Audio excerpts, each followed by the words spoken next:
What's up?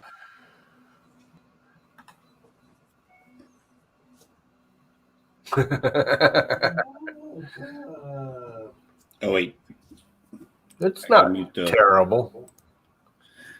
Yeah, it's looking okay. It's a little like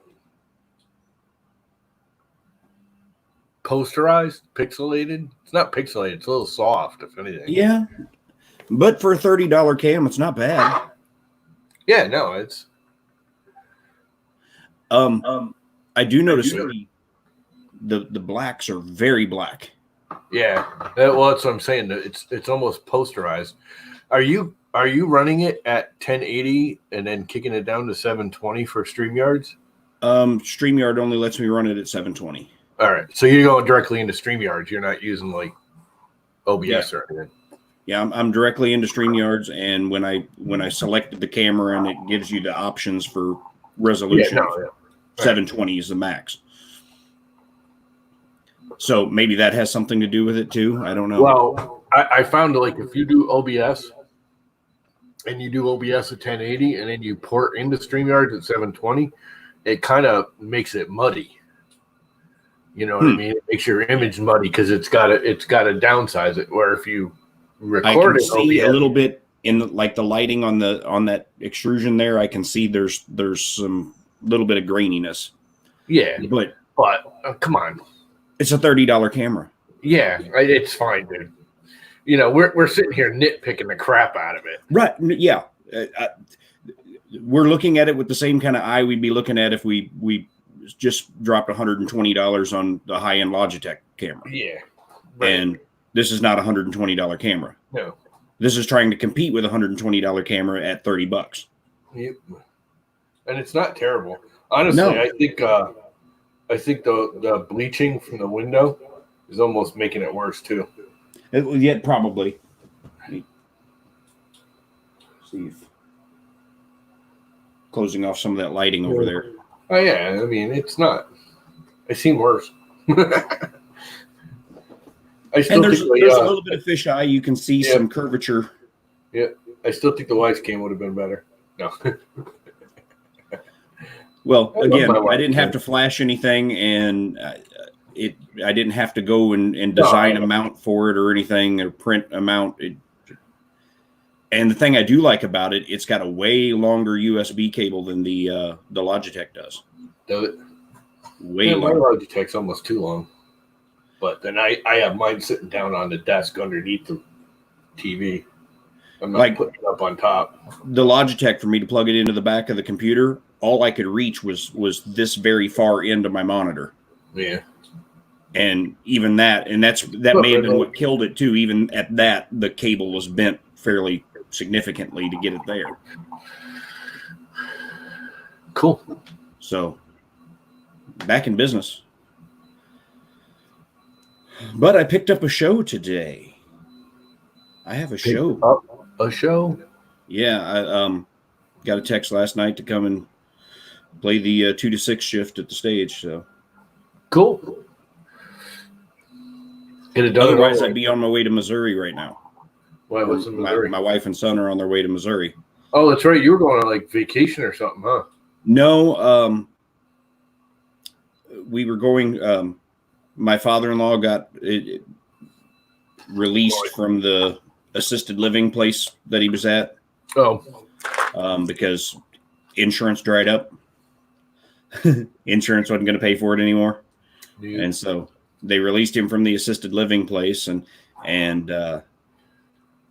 so they went up there to gather up him and his necessary stuff, and they're going to bring him back down here to Tennessee. I was supposed to go with them so that I could help if they have to stop on the way back. If he needs to go to the bathroom or something, someone's going to have to help him. Yeah, it ain't easy. Been there, done that.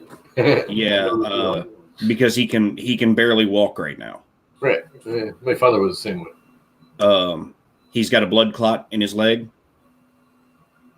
and his leg is swole up, like one leg's twice the size of the other. Shit sucks. Yeah. So I was supposed to go to help with that stuff, but then when the show came up, my wife's like, you can't turn that down. That's the shift you've been wanting. Yeah. And if there's any chance that shift could come open and become available, they need to know that you can take the shift and that you can do a good job in the shift. So I was like, yeah. Well, your kid isn't exactly what is he? He's a teenager, right? Yeah, he's 15. Yeah, he's 15. He's 5'8" and 150 pounds. So I mean, yeah, he's not. He's a man child at this point. Yeah. He can handle helping Gramps move around. Yeah. It's a little shocking the first time you got to help them, take their pants down and stuff. But yeah. Yeah. You get over it right quick. It's kind of like that. Did you ever watch that sitcom, Mike and Molly? Very little. I was never big on it. The one where they're having to take care of Vince and he hurt his back or whatever, and Molly had to see his junk.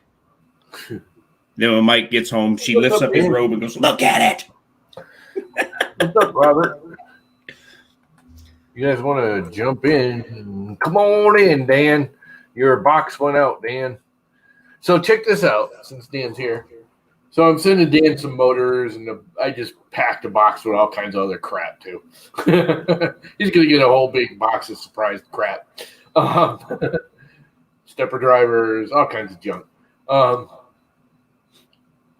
go to the thing. I go online so I can kind of give them an idea how much it's going to cost. It's like $15, because stepper motors are freaking heavy. And it's only a little box. I got everything in this little, like 5x7 box. It's only 2 inches tall. It's perfect. Anyway, so I go to the place, and the girl puts it on the counter. And there's a new girl in because the guy who normally runs the post office here is on vacation.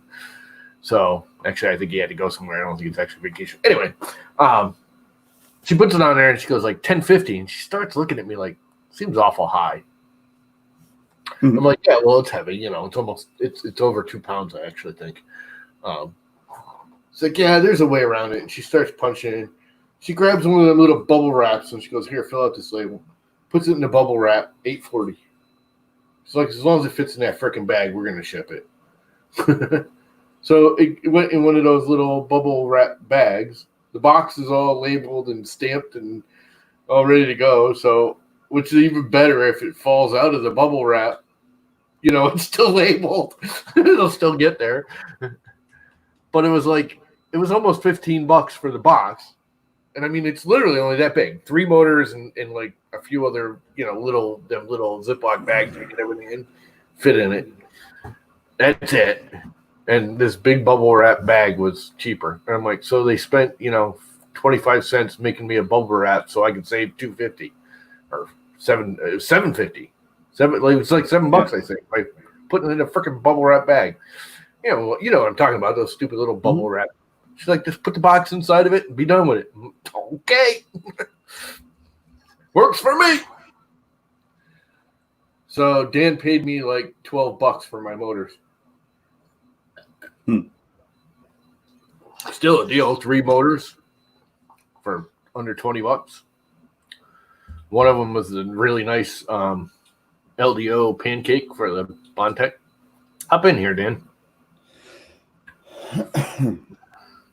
What was funny is when I opened StreamYard this morning, I still have the Logitech. Walter was streaming today. I thought he was streaming tomorrow. I'll kick off if he streams today. Maybe it is today. I almost didn't stream, and then I was just goofing off and said, why not? And I thought about you getting your camera. I was like, yeah, let's see if Rick and Tanner wants to stream and test out his new cam. Yeah, for like I said, for $30, it's not bad. No, it's not. I can't get over how actual black the black is, though. Yeah, it's almost over the top one, to be honest with you. Yeah, that's tomorrow, though, isn't it? He's doing the Father's Day. Well, I just seen that it was a Father's Day stream, so I assumed it was happening on Father's Day. But I mean, they could be doing I haven't heard anything. I haven't seen any posts or anything. I don't know anything about it.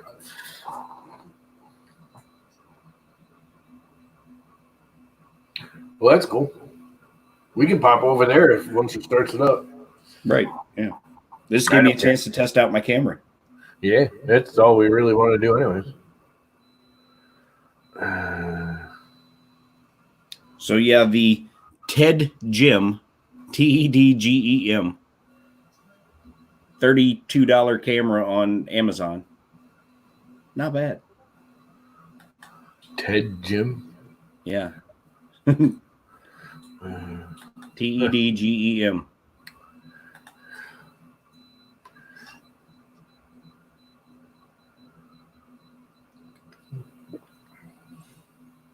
Really? And it's made in Shenzhen, China, just like most of our 3D printers. I'm bleeding for some reason. I just noticed that. Blood. Huh. I will say when I opened the box, it had a funky smell to it. I was like, oh, it was awful. Yeah, that plastic smell, huh? I was like, no, I don't know what it was, man. I was like, do you think that whole factory smells like this? Probably. It reeked. Factories always. You ever worked in a factory for very long? Yes, but the factory I worked at made drugs, so there was no smell. Oh. Yeah, there still was a smell. It was just you were too freaking dosed to notice it. No. Yeah, no, it was a pharmaceutical company. You can't have smells because smells have particulates, and particulates can end up in the drugs.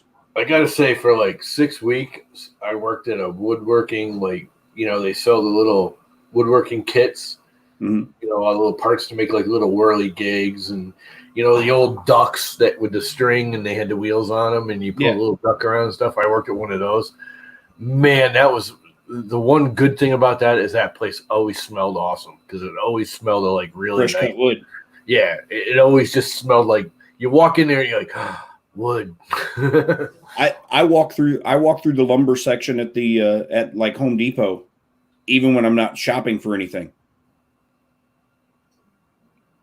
Just to yeah. I love that smell. I love the smell of good wood. And there's something about the smell. I also like the smell, and I know it's weird. Of like I like going into like a boot store, even if I'm not shopping for boots, just smelling that leather smell. Yeah. And then I like the smell of like new tires. Yeah. You go in a tire shop. I don't like it when it's overpowering, but I do like the smell like when you walk into like a tire store, Town Fair Tire. Yeah. You get that rubbery kind of vulcanized rubber smell. There's just something kind of, I don't know, primal, like manly about it. Yeah. Not to sound sexist, but I worked at Kellogg Marine for like 3 years. It's like a marine supply place. It wasn't a factory; it was a warehouse where they, stored everything and sold it. And all we did was fill boxes and stick labels on them all night long. It was an overnight thing, but man, that place stunk. Everything stunk like nasty old rotten freaking seafood. And I'm like, everything in here is brand new. Why does it smell like nasty seafood? I mean, I know it's it's a boat store, motors and boats and anchors, that kind of crap. But it stunk. I'm like, everything's brand new. Why does it stink in here like seafood? The worst smelling place I worked was a place called Sinclair and Rush, and it was a vinyl dip molding facility. God, that job sucked. It did not pay near what a job like that should pay. Yeah, we didn't sell bait. It was all hardware. It's all boat equipment. You'd have a machine that had, there were 12 stations on the machine. And you loaded the machine up with the molds. And then you'd heat the molds up to like 700 degrees. And you'd brush lube on all of them. And then it would dip in the back into a vat of liquid vinyl. Yeah. and make the part. You would leave one station on that 12-station machine blank. Sorry. And each station was only up in front of you for 30 seconds. You had 30 seconds to remove all the parts, relube the mold. And then when the blank station came up, the parts that you had put on the cooling rack, you had 30 seconds to run to the end of the line, dump them in a box that was being weighed. And when the box was at full, you had to close the box and put it on the pallet. And you had 30 seconds to do all that and get back up to the station to clear the next line of parts. And so all night long, it was just run back and forth. I was on the night shift. So Walter started streaming. I just posted a link, so we're going to head over there. All right, cool. Laters. See you there. Bye.